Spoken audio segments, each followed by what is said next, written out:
depuis toujours bi nga xam ni ñi ngi mëne activités yi li nga xam ne teg nañ ko daanaka ñi ngi koy doxal ci ni ñu ko war a doxalee te loolu li ko waral mooy ku ci nekk jàpp nga ni ñu ci war a jàppee ci liggéey bi ndax gis nañ contribution yi nga xam ni ñëpp amal nañ ko di remercier baax ki nga xam ne moom mooy le maire Cheikh Aliou Bey nga xam ni pratiquement bi ñu nee dañuy amal lii moom automatiquement dafa jël engagement que ni transport bi moom moo koy jël en charge ñu gis aussi tous les autres responsables yi nekk ci commune bi ku ci nekk am na loo xam ne da nga ko participer ba tey suba ni mu ko waxee pratiquement des dizaines de cars dinañ jógee Diamaguène Sicap Mbao jëm fa nga xam ni moom mooy Patte d'Oie te loolu li ko waral rek mooy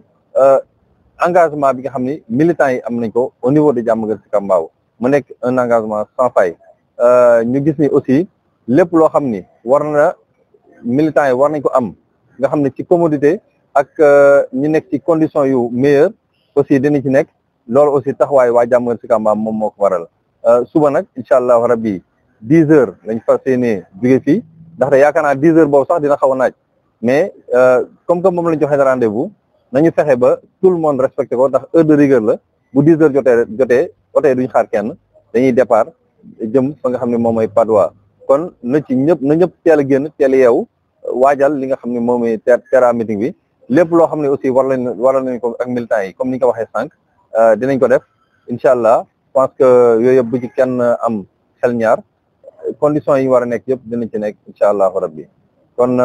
ñi ngi leen di jaajëfal bu baax yéen aussi presse bi seen liggéey di jaajëfalaat bu baax di remercier tout le monde surtout la jeunesse aussi gis nañ taxawaay bi aussi la JPS en l'occurrence Dampo yi nga xam ne waroon na fi teew moom aussi dañ ko woo ci organisation bi nga xam ne fa la nekk au niveau de Patte d'Oie ndax ñoom ñëpp dañ leen copte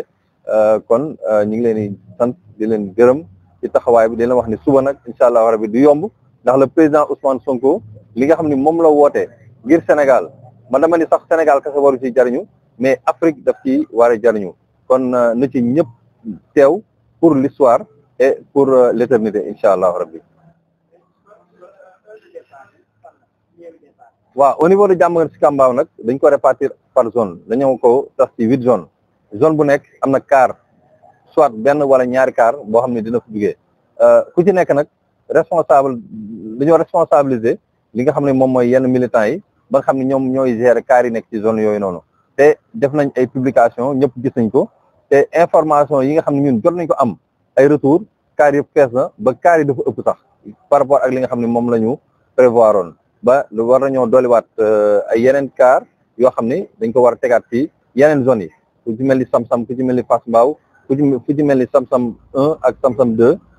information jot daanaka mën nañu wax ne dafa triplé par rapport ak nombre bi nga xam ni dañ ko prévoir oon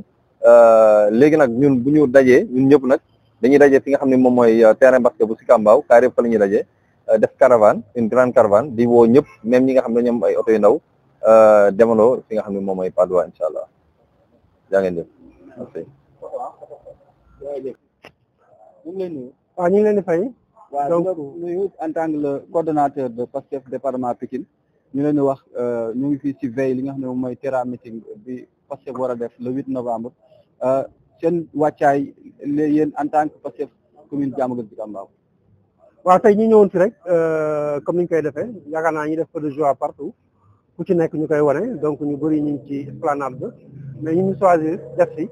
au moins pour marquer le message. Je pense que la consigne au niveau du département de Pikine mooy ku ci nekk na nga taxaw sa commune nga def benn action te action boobu yaakaar naa la ñu fii ñu ngi jégalu ci guddee ñëw bi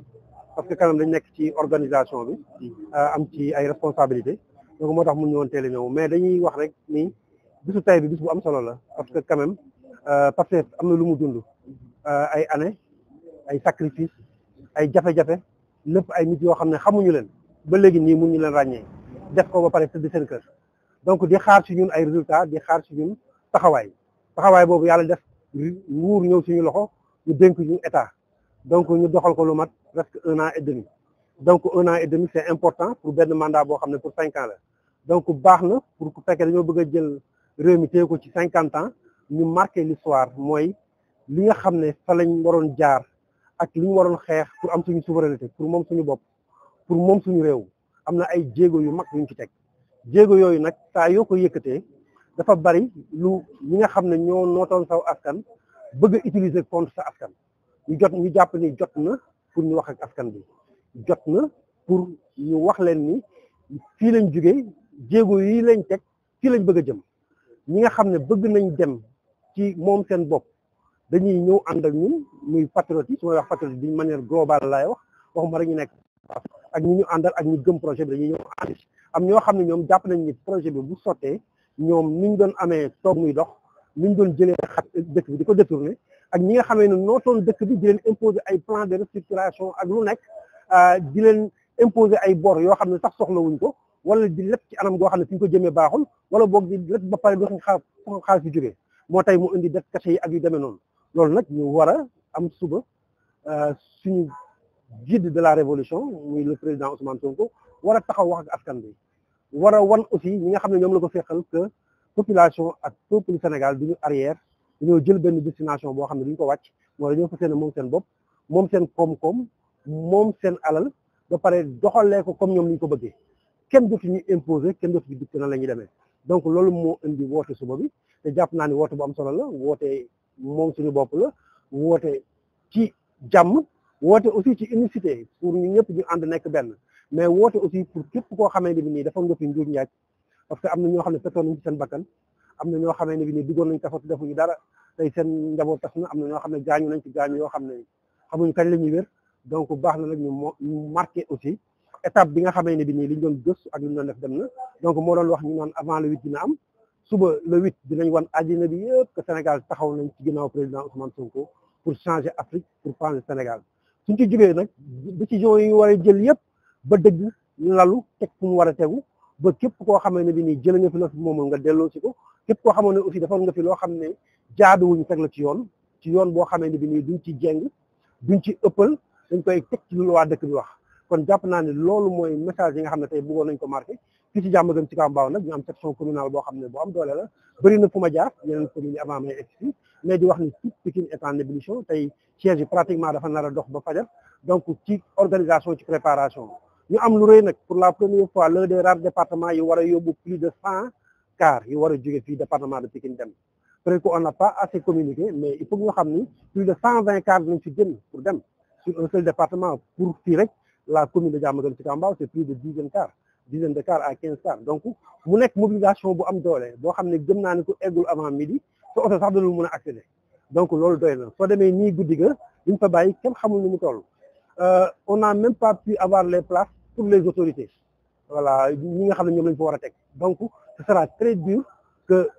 tey ñun ñu toog bañ a yëngal dara loo xam ne dafa jëmale ci kanam li ñuy def daal mooy woo parti de def ne leen suba seen journée la suba journée sénégalais yi la ñi nga xam ne gëm nañ ñu jot nañu changé li fi nekkoon journée la aussi pour ñi nga xam ne bëgg nañ ñu dellu ci fi ñu nekkoon maanaam bëggu ñuy changé ñoom aussi dinañ résister dégg naa ñuy woote bi yëpp mooy bu dara changé ak ñi bëgg mu changé ñaar yeeg moo fi nekk ñi nga xam dañoo jëm ci yoonu modifier les choses ak ñi nga xam dañoo bëgg mu resté alal gi ger gi lépp def fa loolu nag yaakaar naa ni jeex na donc amul accroché wu amul yu amul langaamu fenn mooy tax tey ñu def donc di feddaliwaat ñun ñëpp ci département de Pikine ci Diamaguène Sicap Mbao suñu ànd ak président Sonko particulièrement man di ko wax aussi confiance bi mu am ci man parce que activité bii ñuy def suba li ma ci yor ci responsabilité kenn xamul nu mu toll donc loolu qualité la qualité woon nañ ko war a delloo ba mu mat sëkk